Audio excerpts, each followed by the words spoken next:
Pump it louder, pump it louder, pump it louder. Oh, sorry, I was just singing the song about pumping up the volume, turning up the radio. You guys have heard that song before, right? Um, Sorry, wrong type of volume, I guess, huh? We're going to learn about volume today again, but volume of shapes. Different, but still just as awesome. It's still just as, it's just as awesome, and I'll show you why.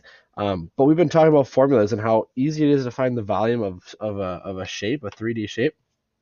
We're going to do some more of that today.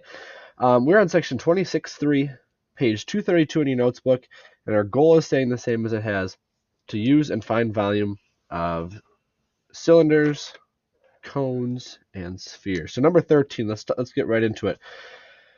Number 13, where the water glasses below are filled to the same height and have the same radius, okay? How many times could you fill glass B to equal the amount of glass A? Explain your reasoning. Well, glass B is a cone and glass A is a cylinder, so it's 3 times. We've answered this question multiple times. And why is that true? Because a cone takes up 1/3 of the space of a cylinder with the same dimensions. All right? Go to number 14. If the radius of a sphere is doubled, so a sphere, remember that's a ball-shaped figure. Let's just say it's doubled.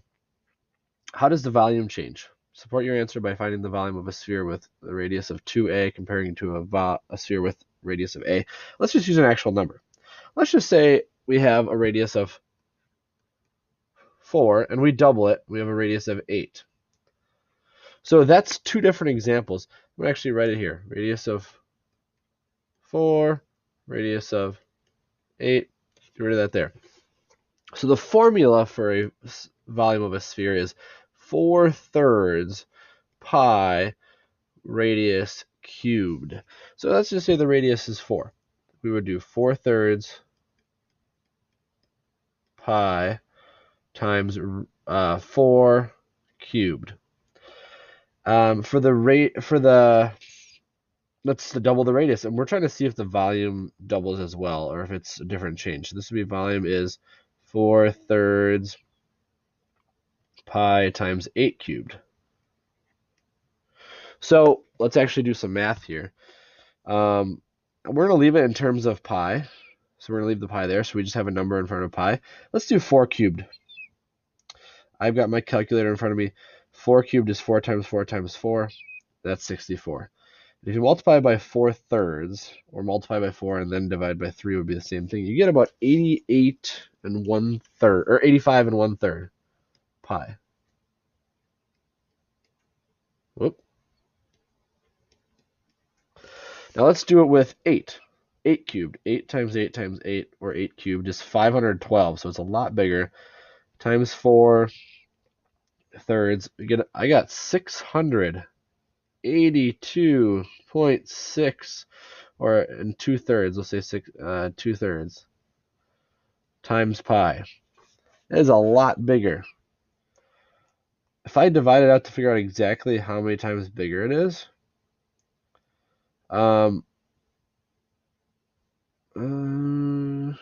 yeah.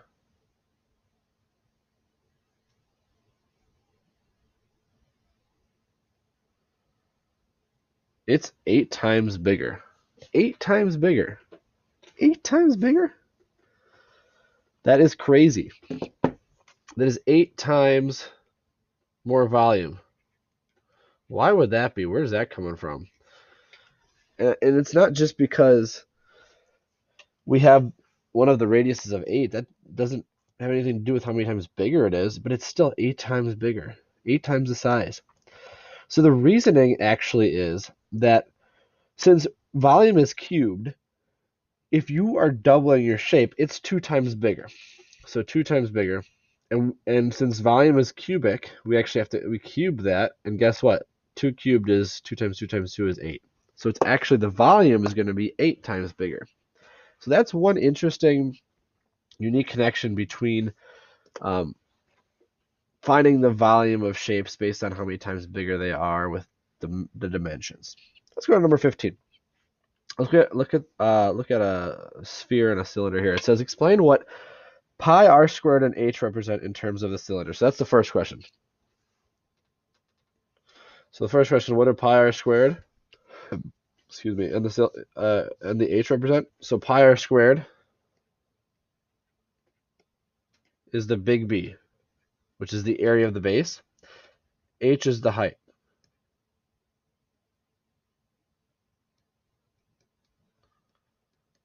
So I'll write that in here, area of base. And it's a circle base, so that's why it's pi r squared. All right, question 2. Then explain how this information is used to find the formula for the volume of a half a sphere. That's our second question. So for question 2, how do you find the volume of a half a sphere? Well, if you think about a volume of a half a sphere, if we use the formula here, we would be doing pi r squared as the base.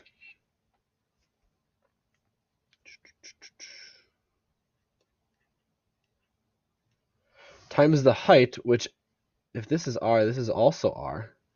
So the height is also r. And normally, we would use 4/3, but it's half of that, so it'd be 2/3. So, yeah. So it ends up being 2/3 of and the r squared times r is going to end up being the r cubed. So that's where we get the formula 4/3 pi r cubed. It's because the height is r. So then explain how you can use the formula to get 4. So that's what I'm saying. So multiply it by 2. Multiply this by 2. That's how you get 4/3 pi r cubed for the formula for volume of a sphere. All right, we got a couple more here. Top of the next page, number 16. Use what you've learned to answer the questions below. Part A. Describe the relationships among the volumes of the spheres, or the solids. Which solid has the greatest volume? Which solid has the second greatest? Do any of the solids have the same volume? Explain your reasoning. So let's find the volume of each one, and then we can answer that question. These are all cylinders. Cylinders, the volume is area of the base times the height, which is pi r squared times the height. So this one, the radius is r and the height is h. So we're just going to say it's pi r squared times h. We're not going to use numbers. Now this one is 2 r, but it has the same height. So I think it's going to be bigger. It's got the same height, but it's a bigger radius. So we'll say volume equals pi times radius. So this time it's 2r times the height. And I'm going to simplify that part. 2 squared is 4. R squared times height. So it looks like the only thing difference is it's 4 times bigger, because it's got that 4 in there. And last one for this big one, we have the same radius. So pi times radius squared times the height is 3h. So everything is the same between these, except B has a 4 multiplied in there, C has a 3 multiplied in there. That means that from the largest one, volume, as far as volume goes, largest is B. Smallest is A. And none of them have the same. So C is right in the middle. Even though it's way taller than the rest, there's actually less volume, less space inside of shape C than there is in shape B. And that's shown because of this right here. Everything else is the same, but one has a 4 and one has a 3 multiplied by them. So why don't you stop and try this one on your own? This is part B. It says describe any relationships among the volumes of these solids. So same ideas. We've got 4 shapes. 2 of them are cones this time, and 2 of them are cylinders. It says you can leave them in terms of pi, just like we did in the last example. So go ahead and try part B here. All right, did you try it? If you didn't, try it. I'm just going to do a brief explanation here so we can kind of number them, which one is the biggest, which one is the smallest. There is some similarities between all of them, though. Like if you look at A, B, and C, they all have the same radius. If you look at B and C, they have the same height. A and D have the same height. So there's similarities between them all, but they're all different shapes. We've got 2 cones and 2 cylinders. So remember, for a cone, it's just going to be 1/3.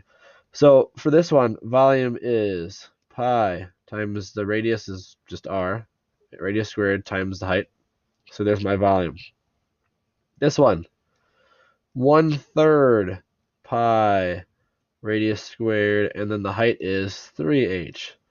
Now, there's 2 numbers in here, and it's all multiplied, so 1/3 times 3 actually is 1.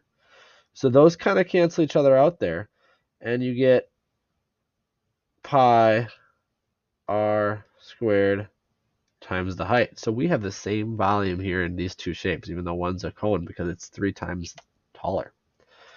All right, so these are the same.